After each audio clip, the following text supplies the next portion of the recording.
Привет! Меня зовут Людмила, и с вами Людмила Шпакова в потоке. Сегодня у нас будет разбор, и название к нему звучит так: «Его мысли о вас сегодня». Конечно, хотелось бы посмотреть мысли прямо сейчас в данную минуту и секунду, да, но мы с вами, взрослые люди, понимаем, что человек, которого вы загадаете, может о вас прямо сейчас и не думать. Да? Давайте посмотрим, что же он думает или думал о вас в целом сегодня, в течение сегодняшнего дня. Итак, у нас 3 позиции, выкладываю их перед вами. И, конечно же, начнем мы с сигнификации мужчины, чтобы вы его опознали. Да? Значит, сигнифицировать буду его, но нам могут показать, какие между вами отношения, да, что происходит. Ну, все для того, чтобы вы поняли, ваша позиция или не ваша, собственно.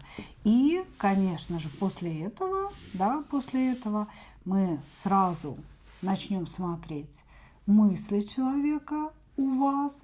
И вообще в целом, ну, во-первых, сегодня, что он о вас думал, да, и в целом, что он думает о ваших отношениях. Хорошо, начинаем.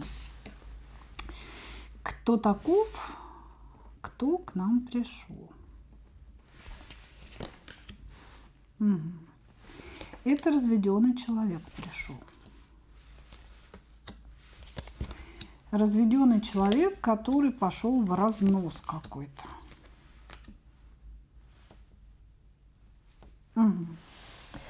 Так, ну вот смотрите, такое ощущение, что здесь мужчина, который недавно развелся при очень плачевных обстоятельствах, и, быть может, его или оставили с носом, да, после этого брака, то есть забрали какие-то материальные ценности у него, или сама ситуация развода была очень болезненной, может быть, изменила жена, да, то есть как бы выставила его на улицу и так далее. Вот. Здесь были какие-то такие печальные обстоятельства, связанные с разводом. Еще этот человек, может быть, разводился уже не впервые, потому что он здесь говорит о том, что как будто бы на нем стоит какая-то печать злая, да, там печать проклятия, на том, что не удается ему выстроить какие-то правильные отношения, вот, какие-то гармоничные. Как говорит сам человек, он стремится к тому, чтобы отношения были правильными, партнерскими, равноценными, а все время вмешивается дьявол.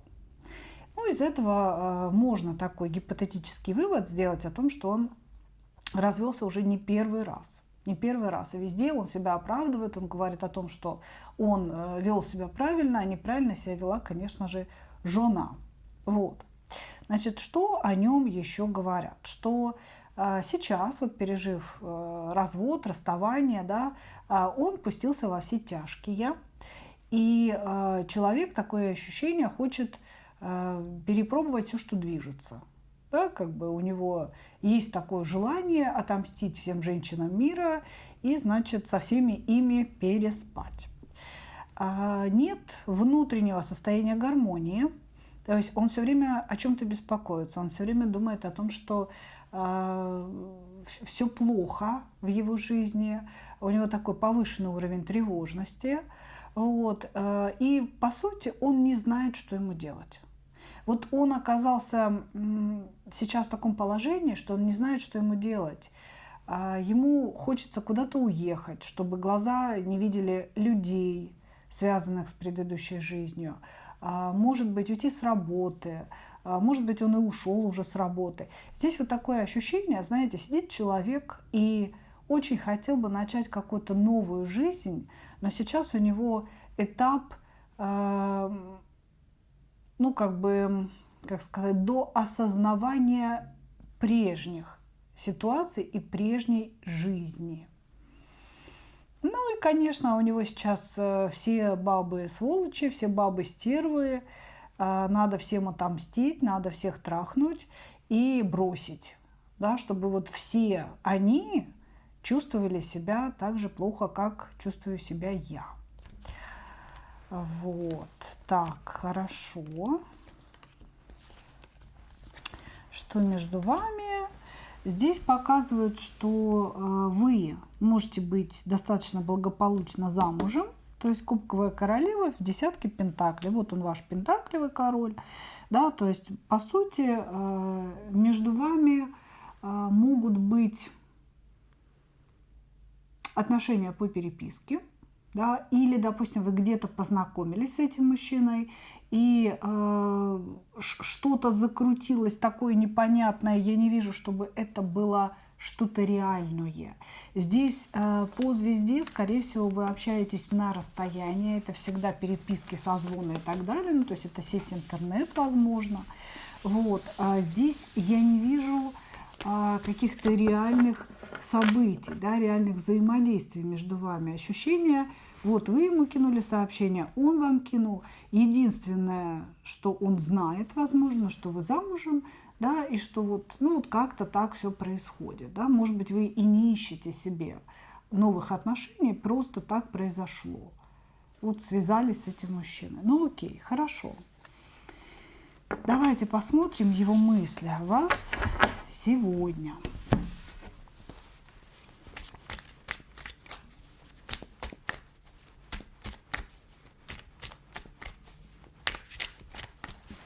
Его мысли о вас сегодня. Скучает. Наблюдает за вами где-то. Это 100% сеть интернет.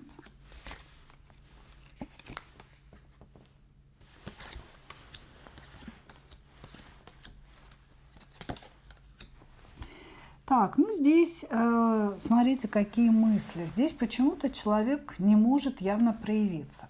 Может быть, потому что вы замужняя дама, и как-то вы ему сказали, что, слушай, нефиг мне просто так писать. Вот. Можешь меня подставить, например, да? Здесь человек скучает и фантазирует. Фантазирует и скучает. Ему есть где за вами наблюдать. Это или какая-то ваша страничка, это или сохраненные ваши фотографии, но он на вас смотрит. Он на вас смотрит. Он думает о том, как вы прекрасны, как вы физически привлекательны, как ему хочется оказаться с вами в душе. Вот у него прям такие фантазии. Как ему хочется после душа оказаться с вами в постели и в закрытой, желательно, квартире, чтобы никто долгое время вас не тревожил. Все его мысли, конечно же, о еде, как вы понимаете, да? Вот, значит, он думает о том, что вы ему очень напоминаете его самого, как будто бы вы, не то чтобы вы его отражение, а он в вас отражается. Какие-то ваши поступки, слова очень похожи на то, как он себя ведет с женщинами. То есть вот он женщинам что-то такое говорит, там, или врал, там, вешал что-то на уши, или как-то ведет себя, там, играя в эмоциональные игры, и вы вот так же себя ведете. Понимаете? То есть он говорит о том, что я как будто бы в ней отразился, я как будто бы в ее поведении, словах увидел себя, увидел то, как я себя когда-то вел, или как я себя обычно веду. Вот, значит, что еще? Он говорит о том, что между вами есть такие общественные ограничения, которые не позволяют ему приближаться. Но опять же, да, если вы замужем, понятное дело. Если он вдруг нарисуется, ну, что это, здравствуй, мальчик, да, как бы. То есть он это воспринимает как некий общественный запрет. Может быть, здесь еще есть вера, да, допустим, вы христианка, он мусульманин, и вроде как ему не с руки к вам проявляться, и не с руки вообще за вами бегать и ухаживать за вами. Об этом он думает. Но при этом он говорит, что он очень сильно тоскует. Ему буквально хочется выйти на Луну от того, как сильно его вот эта тоска съедает изнутри. Вот. И этот человек говорит о том, что вы никогда не должны узнать, как ему тоскливо, как ему без вас плохо, как он о вас думает на постоянной основе, да, крутит. И он говорит, я никогда ей не скажу о том, насколько сильно я по ней скучаю. Здесь человек думает о вас не только сегодня. Он думает о вас постоянно. Постоянно. Это всегда эротические фантазии. Это всегда какое-то наблюдение за вами в сети или просмотр ваших фотографий. Это прям регулярно. Как будто бы он проснулся и сразу зашел в сеть на вас посмотреть. Спать ложится, ну, скажу ей спокойной ночи, да, посмотрю на ее фоточку. Вот. Очень много именно сексуальных фантазий в его голове. И самое главное, все, ей никогда ни за что не признаюсь. Она не должна об этом знать. Кстати, прямо сейчас он думает о том, чтобы написать вам, поэтому если вдруг напишет во время нашего с вами разбора, обязательно напишите об этом в комментариях. Хорошо. Ну что, давайте посмотрим, что он думает в целом, да, о ваших отношениях и о том, куда вы идете. Есть ли у него намерение вообще?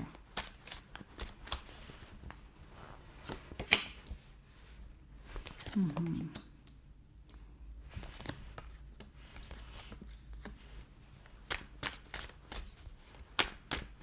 Так, знаете, с намерениями туго, а вот чувства есть.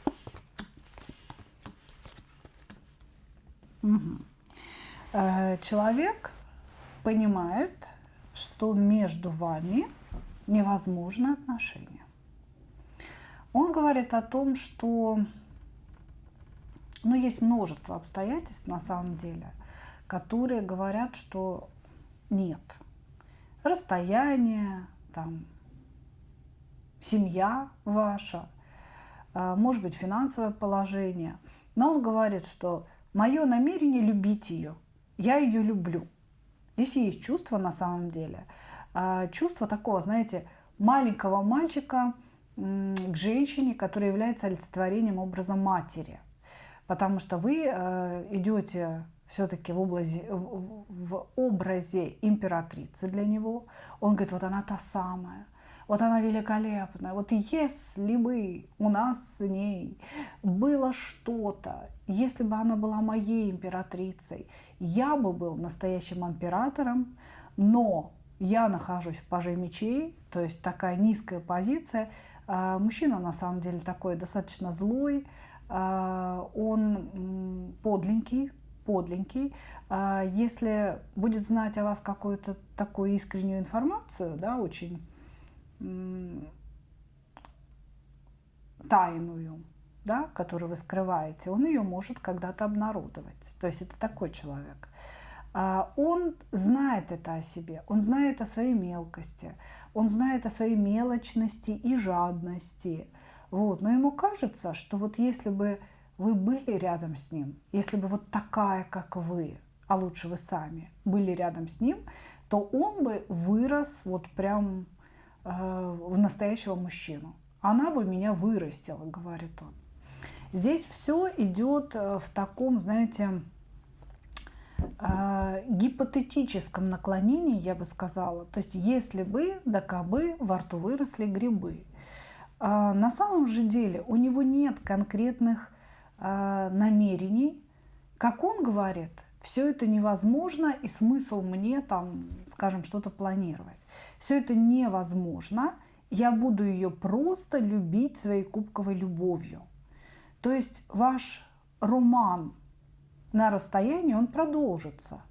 И возможно, да, возможно, он будет почти как настоящий, только без близости. Тут будут и обиды, и расставания, и опять схождения, и, значит, ты меня любишь, я тебя люблю. И, значит, все это будет продолжаться, пока вам это не надоест.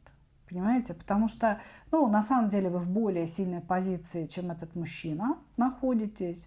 Вот. Ему плохо без вас, он скучает, он хотел бы, чтобы вы были с ним, он хотел бы какой-то встречи. Опять здесь вот карты тоски, скучания, воспоминаний, планы, которые никак не сбудутся. Вот. Но все это очень эфемерно. Как будто бы все это просто иллюзия, все это просто мечты, и воплотить их в жизнь невозможно. Вот так. Вот что он думает о ваших отношениях. Как хорошо ее любить на расстоянии. Я могу себе намечтать все, что я хочу, и ей могу продемонстрировать все, что хочет видеть она. Да, она никогда не узнает, какой я настоящий. Благодарю вас, мои дорогие. Двигаемся дальше.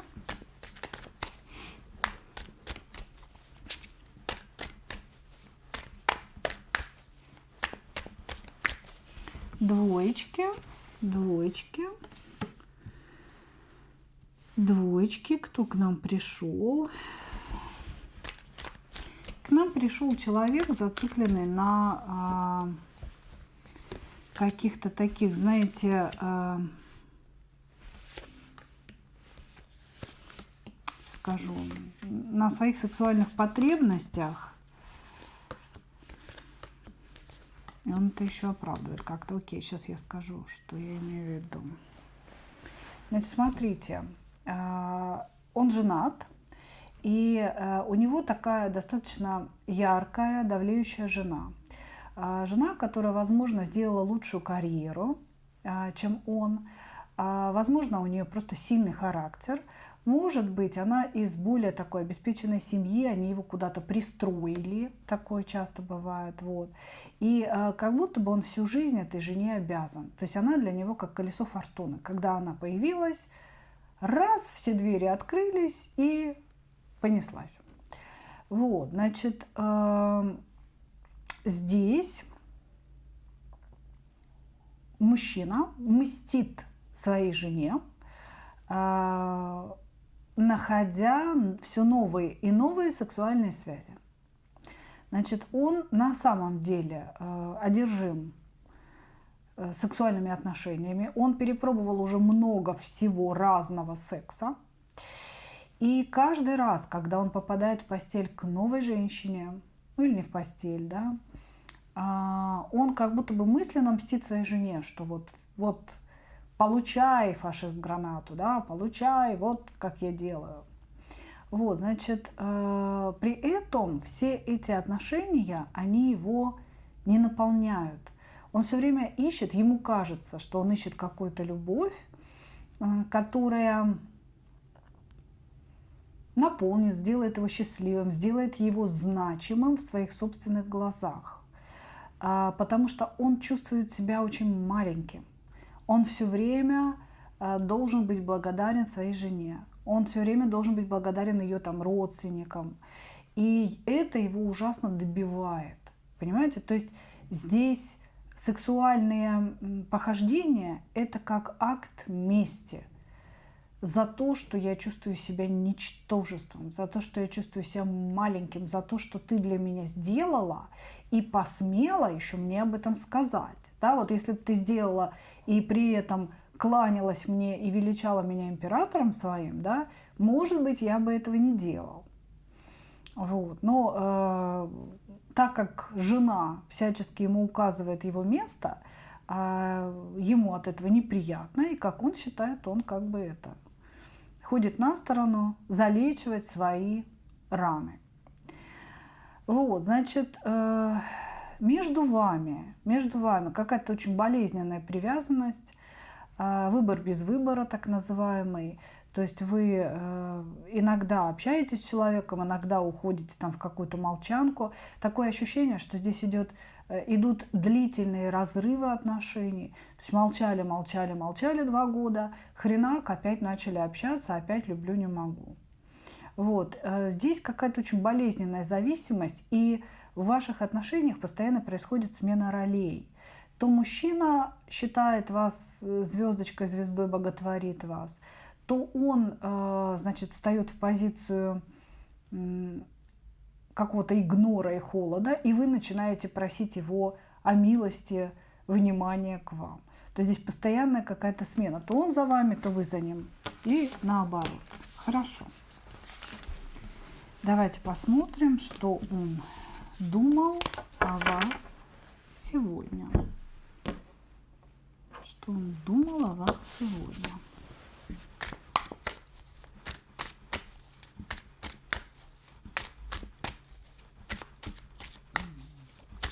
Что он думал о вас сегодня.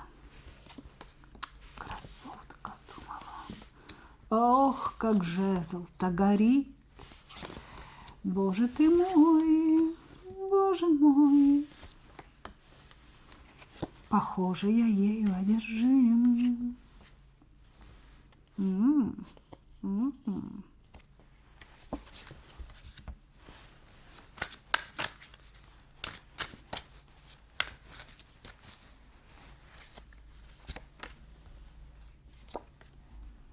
Так, значит, здесь мужчина думал о том, что вы на него не ведетесь. Как-то тоже наблюдал сегодня за вами, значит, он тоже скучает по вам, но идет ощущение, что вы давненько не общались. Или это общение не было эмоционально насыщенным. Вот, значит, он говорит, она красотка, он о вас сегодня думал, потому что он тоже, как и в первом варианте, может быть, вы из первого варианта к нам заглянули, да, он вас видел, где-то видел, или это вы вместе работаете, он видел нас на работе, вас, или он видел вас в интернете, да, на какой-то страничке поставили новую фоточку, он вас видел, и он вас прям оценил. Он такой, блин, классная, красотка, вообще слов нет. Вот. Значит, здесь тоже у него, ну почему говорю тоже, да, потому что в первом варианте схожие вещи, у него все загорелось, значит, энергии сексуальные взбугораздились, и очень захотелось некого сближения. Вот. Но он подумал о том, что это какая-то недозволительная роскошь. Здесь перевернутый иерофант, перевернутый жрец. Это я хочу то, что нельзя, я хочу то, что непозволительно. Правила диктуют одно, а я хочу совсем другого. Понимаете, да? Перевернутый иерофант – это всегда дьявол. Человек думал о своих желаниях, думал о том, что вас ему нельзя. Думал о том, где ему за вами еще подсмотреть, подглядеть. То есть он все время ходил с этой мыслью, что надо вернуться в интернет, чтобы подглядеть за ней. Или, если вместе работаете, он как будто бы, знаете, дефилировал по коридору общему и заглядывал в ваш кабинет, чтобы лишний раз с вами насладиться. То есть у него были мысли именно такие, что вот я должен ее увидеть. Как хочется посмотреть еще, как хочется увидеть там вот ее фигурку, волосы, глазки и так далее, личико. Вот, то есть здесь была вот такая потребность. Или это сеть интернет, или это личное какое-то наблюдение. Значит, вы для него очень красивая, очень эффектная, яркая, умеете себя как-то преподать, да, вот, показать людям, вот так. Но он также думал о том, что вы должны сделать первый шаг. То есть он говорит, что я-то вот это вот все вижу, да, всю ее красоту, всю ее сексуальность, я весь одержим этими желаниями, я хочу сближения, хоть мне и нельзя.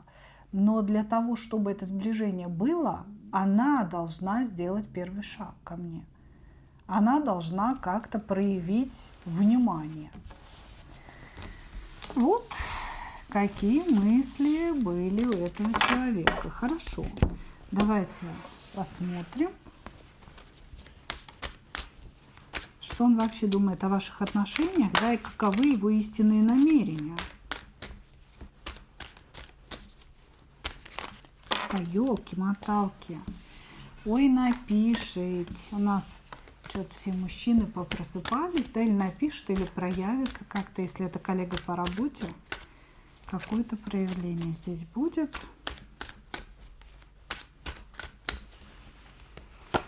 Намерение. Он, понимаете, зациклен на теме своей жены и отомщения за себя. Ну, странный какой-то человек, понимаете.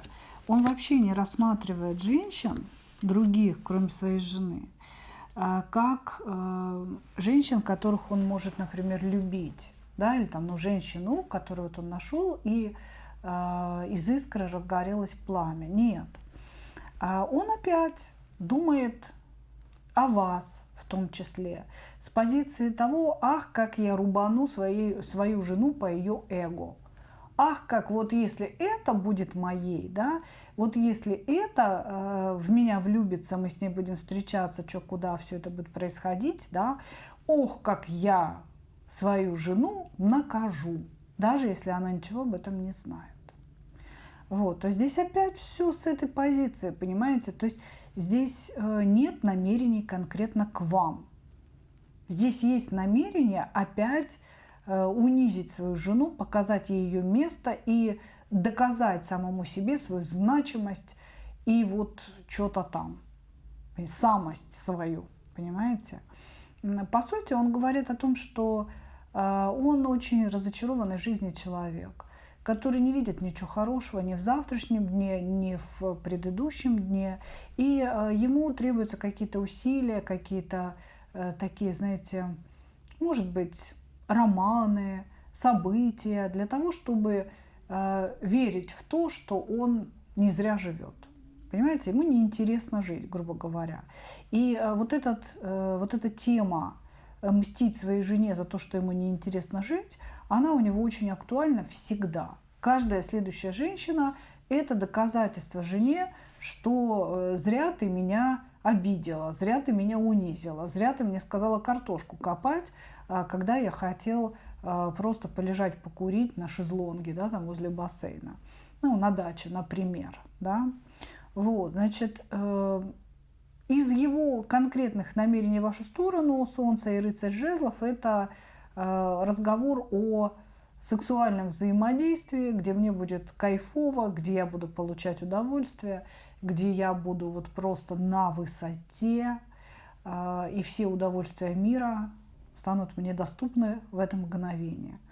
Вот, то есть планы на то, чтобы затащить вас в постель, сделать вас любовницей своей, получать сексуальное удовольствие. Ну вот, по сути, абсолютно наплевательское отношение к вам как к личности. Его не волнует, что вы из этого всего будете получать. Его волнует отмщение его жене, понимаете? Тут даже фигуры вашей-то и нет, собственно говоря. Фигура только его жены, которой надо что-то там роги пообломать, понимаете? Он с ней борется, а страдают другие женщины.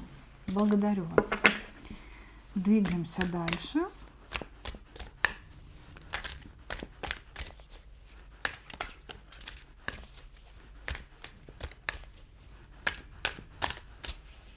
Троечки.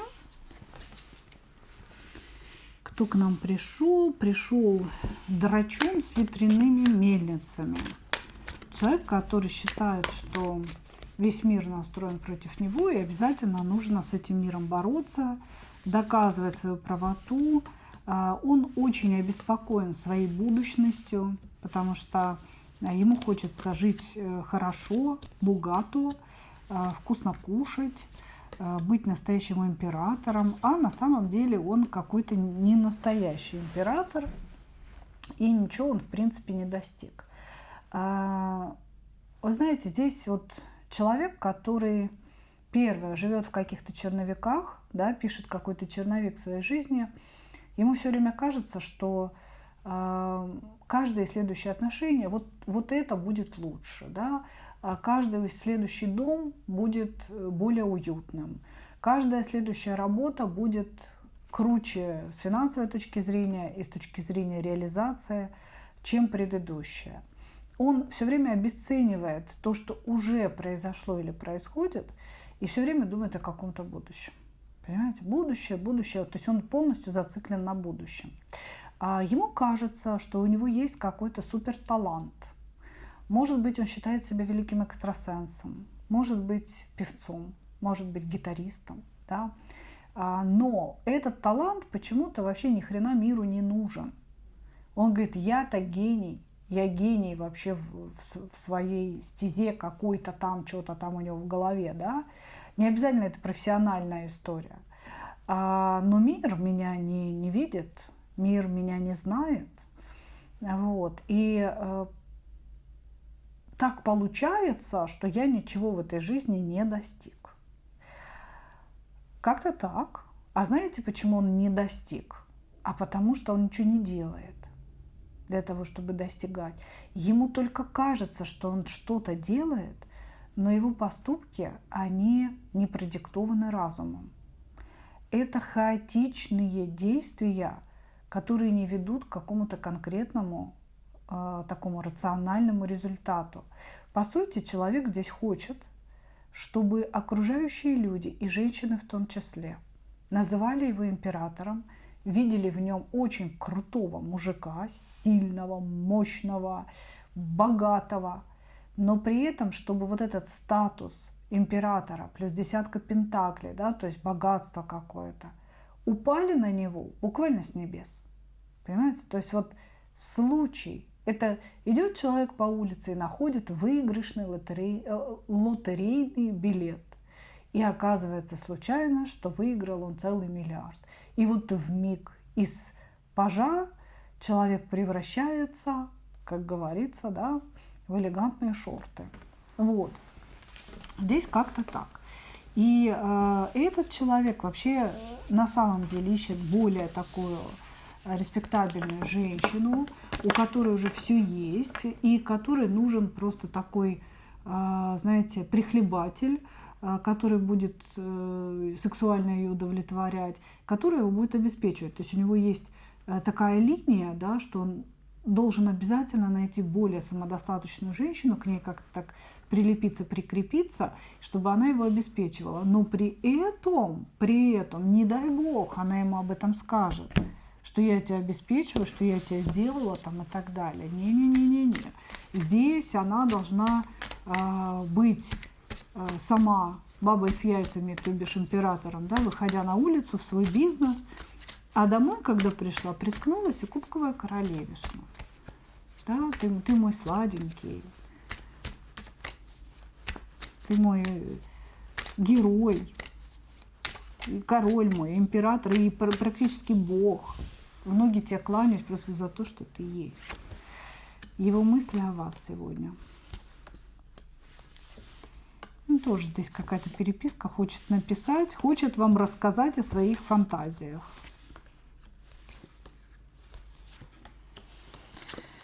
Ой, господи ты, боже мой, наверное, дикпик хочет выслать, потому что здесь прям, знаете, у человека много таких развратных фантазий насчет вас. И ему хочется написать вам фразу такую: ну ты смотри, я ж как бы могу и приехать. А когда я приеду, я тебя за волосы вот так вот намотаю на руку. Да, и будешь делать, что я скажу. Вот такой хочет написать. Вот. Значит, что он еще о вас думал сегодня? Думала о том, что вы какой-то шанс. Вы шанс на ту самую счастливую жизнь. Да? То есть помимо вот этих вот сексуально-эротических моментов, человек думал, что через вас он как раз в этого императора настоящего может попасть. Вы классная, вы находитесь в тузе пентаклей, тузе жезлов. Да? То есть это женщина, которая знает, как зарабатывать деньги. Это женщина, которая обладает энергией достигать каких-то целей и никогда не останавливаться, никогда не сдаваться. Вот. Вы для него некий золотой шанс. Некий золотой шанс. И он думал еще об этом. Он думал о том, что это шанс выйти в счастливое будущее, о котором он мечтает, да, из своего черновика жизни. Ну вот незадача, скорее всего, у вас есть муж, вот он пентаклевый король лежит, или это муж, или это какой-то соперник, может быть даже гипотетический, потому что многие мужчины, да, они надумывают себе, что у женщины очередь стоит перед дверью, все с букетами, да, и с кольцами Cartier, а на самом деле ничего нет. То есть здесь может быть какой-то выдуманный у вас мужчина дополнительный, а может быть реальный. Потому что вот у него здесь идут мысли, все эротика, эротика, эротика, как я приеду, как я тебе там что, куда, надо ей написать, надо ей это... Вот прям все надо вам вывалить, все надо написать обязательно. Не знаю зачем, что это возбуждает, да. Вот. А потом дальше идут мысли о том, что, блин, ну она мой шанс, она шанс на это будущее. Она такая самодостаточная, классная, умеет в этой жизни вести, вот прям как бы за собой вести, я имею в виду. И мне бы очень хотелось стать ее императором. Она именно та, кто поведет меня в это императорское начало, да? Но вот незадача, какой-то хренов пентаклевый король мне мешает. Вот. Или настоящий, да, то убрать бы мужа из цепочки. Вот. Или какой-то гипотетический из разряда, а вдруг у нее уже кто-то есть, а я тут в императоры через нее собрался, да? Вот. Вот. Что еще он думал? Думала о том, что ему страшно выходить из какого-то то ли молчания, то ли чего, куда он там уходил. Или вы замолчали, или он замолчал. Я не вижу здесь прям какого-то разрыва, да, но здесь какое-то такое временное молчание. Ему страшно выходить из этого молчания, потому что то ли оно затянулось, то ли как-то он себя некрасиво повел, это придется объяснять. Да? Вот что-то такое здесь тоже происходит. Окей. Что принц хочет далее?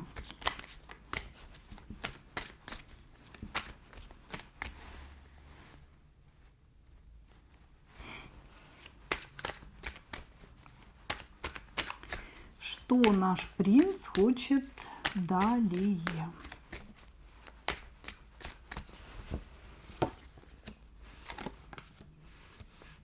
Ничего. Не видит развития. Так.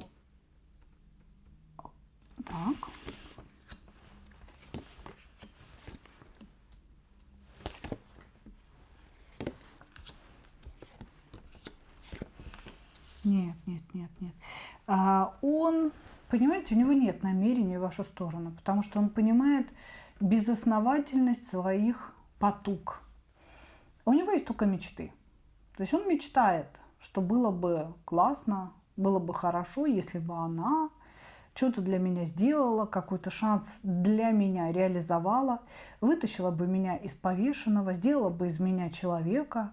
А то я так дурак дураком хожу по жизни, да, сколько бы мне лет не было, а за всю эту жизнь я так и не повзрослел. Как был дураком, так и остался, он говорит. Вот.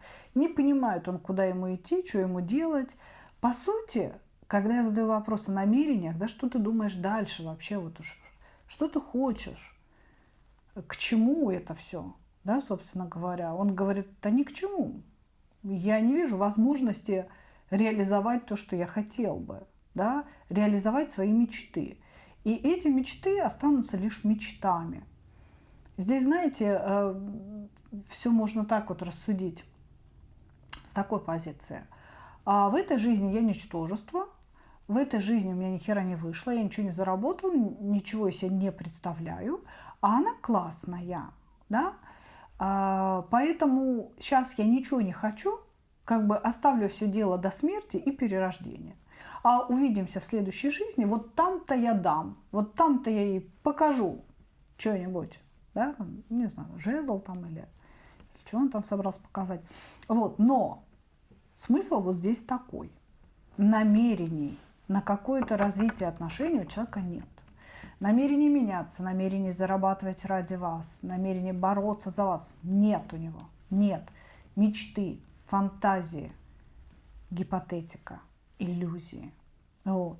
И очень такой странный поворот, что встретимся в следующей жизни. Что здесь по страшному суду вот когда-нибудь типа что-то изменится само, и я встану с ней на один уровень, и реализуется мой туз пентаклей, и тогда, быть может, нам повезет. Вот так. А пока я в жертве, а пока я в дураке, я в самом начале, он говорит, я на каком-то нуле, что-то там, может, он в очередной раз начинает жизнь заново, чувствует себя жертвой каких-то обстоятельств, мир меня не понял, люди не поняли, женщины не поняли меня, все вокруг сволочи, я один прекрасен, да, жаль, что Господу Богу нет до меня дела. Как-то так. Как-то так. Ну, безусловно, на дне колоды у нас императрица, то есть он хотел бы, чтобы вы были его императрицей, он хотел бы получить мечтаемое счастливое будущее вместе с вами, но сам в это не верит. Поэтому здесь мечты, мечты, в чем ваша сладость, и никаких реальных действий, никаких реальных намерений у человека нет. Пусть все само произойдет. Да? Где моя волшебная палочка? Как-то так. Ну что, мои дорогие, благодарю вас. Такой вот получился у нас сегодня разбор. Надеюсь, вы увидели ответы на свои вопросы, услышали их. И, конечно же, прошу вас написать об этом в комментариях, ставьте лайки. Не забывайте, я вам очень благодарна за это. И к тому же, да, помните, что ваши комментарии с вашими историями наполняют энергоинформационный поток, из которого я, собственно, получаю, да, всю ту информацию, которую вам озвучиваю. Поэтому это нужно не только для меня или для канала, да, для его развития, но и для вас самих, чтобы получать все то, что вам необходимо. Благодарю вас еще раз. И, как обычно, хочу пожелать вам только одного. Встретить свою настоящую любовь и не потеряйте в ней себя. Ну а мы увидимся с вами в следующих видео. Пока-пока!